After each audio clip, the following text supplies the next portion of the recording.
Good morning all of you. चलिए, इसके पहले हमने कौन सा टॉपिक पढ़ा था? आणविकता।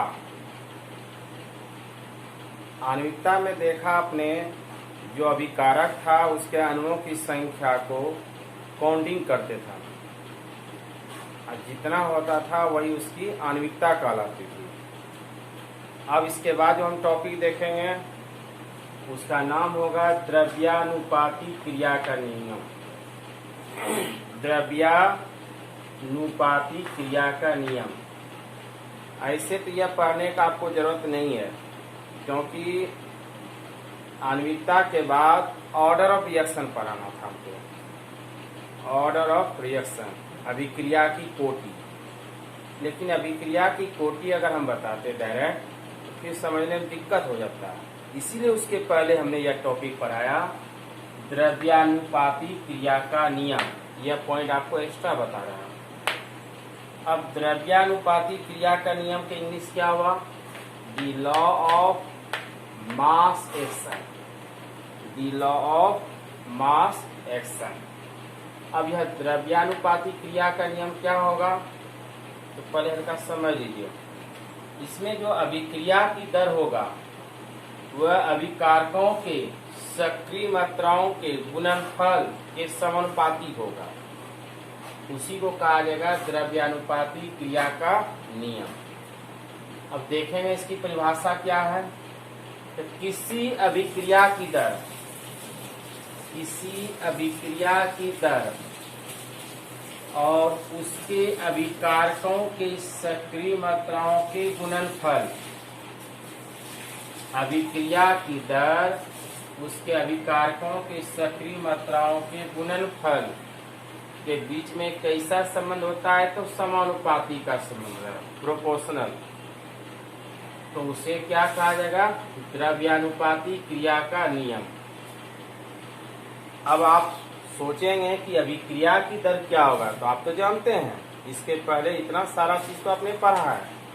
अभिक्रिया की दर जो होता है उसको R से डिनोट किया जाता है, और अभिकारकों की सक्रिय मात्राओं, अभिकारक यानी रिएक्टेंट का जो अपना एक इक्वेशन होगा उसी का क्या होगा? गुणनफल। जो एक्चुअल में रिएक्शन होगा उसी के सक्रिय मात्राओं के गुणनफल, मतलब गुना होगा।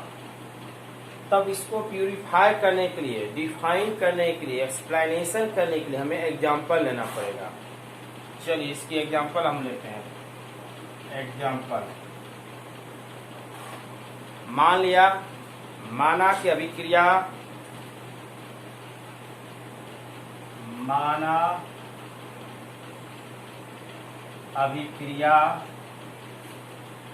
A प्लस बी और C प्लस डी। मान लीजिए यह जो A प्लस बी आया तो कहता है कि अभिक्रिया की दर और अभिकारकों की सक्रिय मात्राओं। अब सक्रिय मात्रा क्या होगा? एक्चुअल में जो इसका अपना रिएक्शन है, इसी दोनों के बीच में क्या होगा? गुणनफल। तो कैसे होगा? तो चलिए, अभिक्रिया की दर का सिंबल क्या होता है? R। अभिक्रिया की दर का सिंबल क्या होगा? R। तो लिखा हमने अभिक्रिया की दर R। अब समानुपाती है तो लिखे समानुपाती।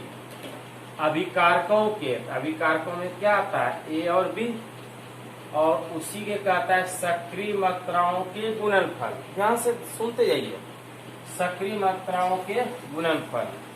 तब हम यहाँ क्या करेंगे? R समानुपाती। अब एक्टिव मास ले लेंगे A और गुणनफल है तो क्या हो जाएगा? यहाँ गुना होगा नहीं, इंटू। तो एक्टिव मास B। अब हमको रिएक्टेंस से कोई मतलब नहीं है। जब भी मतलब रखना होगा अभिकारकों के सक्रिय मात्राओं के गुणनफल और अभिक्रिया की दर, उस दोनों के बीच में संबंध कैसा होगा? तो समानुपाती का होगा। अब इसी को हम तोड़ते हैं। R समानुपाती जब टूटेगा तो कांस्टेंट लिखाएगा, आया K A इंटू B। यही हुआ law of mass action, law of mass action अर्थात द्रव्यानुपाती क्रिया का नियम। तो चलिए पहला एग्जांपल हुआ, और ले लेते हैं 2-3 एग्जांपल। दूसरा एग्जांपल बी नंबर, इसको एक बार पुनः हम समझा देते हैं आपको। द्रव्यानुपाती क्रिया का नियम क्या होगा कि कहेगा कि अभिक्रिया की दर और अभिकारकों के गुणनफल के बीच में प्रोपोर्शनल का संबंध होगा, यानी समानुपाती का संबंध होगा। अब इसको, यह जो द्रव्यानुपाती क्रिया का नियम है, यह ऑर्डर ऑफ रिएक्शन में आएगा। अभी से आपको पता चलना चाहिए कि देखिए के ए नए कुछ तो ऊपर में घात क्या होगा 1, और बी के ऊपर में घात क्या होगा 1, वह पढ़ेंगे ऑर्डर ऑफ रिएक्शन, इसमें पढ़ेंगे ऑर्डर ऑफ रिएक्शन में। अभी हमको इससे मतलब नहीं है, हमको दिखाना है द्रव्यानुपाती क्रिया का नियम में अभिकारक पर डिपेंड करेगा, और दर का सिंबल होता है आर, तो आर समानुपाती ले लिया इक्वेशन ए और बी, ए एक्टिव मास इंटू बी गुणनफल होता है गुना, तो इंटू दे दिया बी, यह हो गया पहला इक्वेशन। अब दूसरा इक्वेशन ले लेते हैं, जैसे मान लिया गया 2a और इक्वेशन है c प्लस बी। ये प्रोडक्ट से तो हमको कोई मतलब नहीं है, जब भी मतलब होगा हमको रिएक्टेंट से, तो इसी सूत्र में बैठाएंगे अभिक्रिया की दर। अब यह लाइन नहीं लिख करके डायरेक्ट हम लिख लेते हैं आर समानुपाती अभिकारकों की सक्रिय मात्राओं, अभिकारकों में क्या है ए, तो यहाँ ले लिया एक्टिव मास ए, इस पर क्या है अनु 2, यह 2 कहाँ चला जाएगा ऊपर में आ गया ए पर 2, और आर समानुपाती को तोड़ेंगे, तो समानुपाती जब टूटेगा तो क्या आएगा के एक्टिव मास ए पर क्या आ जाएगा पावर 2। यही हुआ द्रव्यानुपाती क्रिया के नियम में आर इक्वल टू के ए पर 2 पावर। अब आप कहेंगे एक एग्जाम्पल और लीजिए, अच्छी तरह समझ लीजिए, 2-3 एग्जाम्पल ले सकते हैं। अब जो हम एग्जाम्पल लेंगे बड़ा आसान लेंगे। जैसे मान लिया जाए हमने लिया ए प्लस बी प्लस सी, और इधर हमने लिख दिया प्रोडक्ट, कुछ ही प्रोडक्ट होगा, लिख दिया प्रोडक्ट, ठीक है। अब ए को हमने ले लिया ए छोटकी ए, बी का हमने ले लिया बी, सी का छोटकी ले लिया सी, क्योंकि हमको तो बनाना है द्रव्यानुपाती क्रिया के नियम के अनुसार।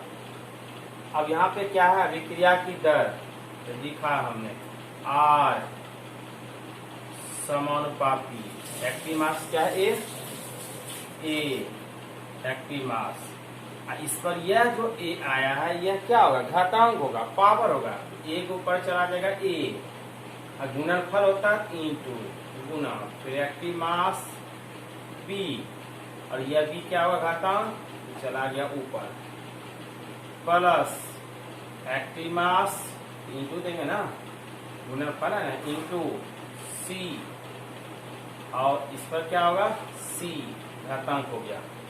अब इसी को हम तोड़ के लिख सकते हैं, आर समानुपाती को तोड़ेंगे, आर इक्वल टू समानुपाती देगा आएगा के एक्टिव मास ए, और क्या था ए बी, इस पर क्या होगा बी इंटू सी, आ गया इंटू सी, है ना। अब जब कोटि बोलेंगे ए प्लस बी प्लस सी, उसको भी डिफाइन करेंगे। यहाँ तक क्लियर हुआ, और उम्मीद करते हैं आपको समझ में आ गया होगा कि द्रव्यानुपाती क्रिया का नियम सिर्फ हमको समझना है। अगर यह चीज समझ जाएंगे तो फिर ऑर्डर ऑफ रिएक्शन आपको दिक्कत नहीं होगी। इतना ही याद रखेंगे कि द्रव्यानुपाती क्रिया का नियम उसे कहते हैं जो अभिक्रिया की दर अभिकारकों के सक्रिय मात्राओं के गुणनफल के समानुपाती होता है। समानुपाती कितना हो गया प्रोपोर्शनल। अब अभिक्रिया की दर का सिंबल होता है आर, समानुपाती जो भी अभिकारक होगा, जो भी रिएक्टेंट होगा, उसके बीच में क्या होगा गुणनफल।